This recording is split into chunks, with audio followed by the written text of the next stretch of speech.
تخيل تصحى الصبح وأول حاجة تعملها مش تمسك الموبايل ولا تدخل تشوف مين نزل ستوري ولا كام لايك جالك ولا ايه الجديد على فيسبوك أو انستجرام.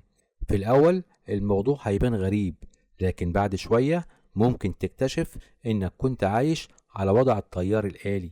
وده بالظبط اللي خلاني أجرب اختفي من السوشيال ميديا لمدة 30 يوم.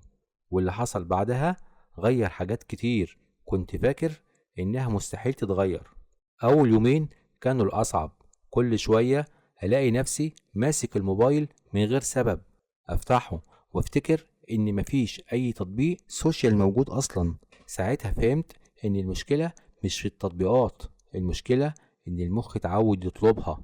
كنت فاكر إني بدخل السوشيال ميديا عشان أتابع الأخبار، لكن الحقيقة أنا كنت بدخل من غير هدف. دقايق بسيطة وتتحول لنص ساعة، ونص الساعة تبقى ساعة، وفي الآخر اليوم يخلص وأنا مش فاهم راح فين الوقت. بعد أسبوع بدأت ألاحظ حاجة غريبة، بقى عندي وقت للقراءة، وقت للشغل، وقت أخلص الحاجات اللي كنت يوم بقول هعملها لما ألاقي وقت. واكتشفت إن المشكلة عمرها ما كانت في الوقت، كانت في طريقة استخدامه. وأكبر فرق حسيت بيه إن تركيزي رجع.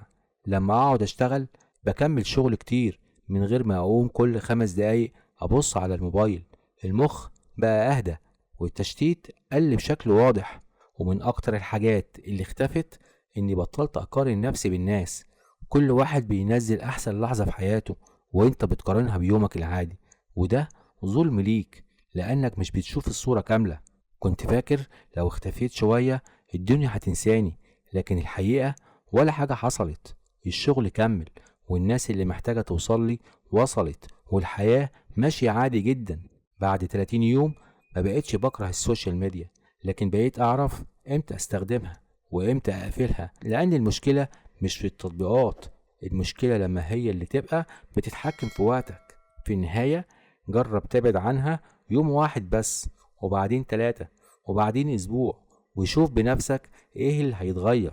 يمكن تكتشف إن أكتر حاجة كنت محتاجها مش تطبيق جديد، لكن شوية هدوء. الأبيض بداية كل يوم.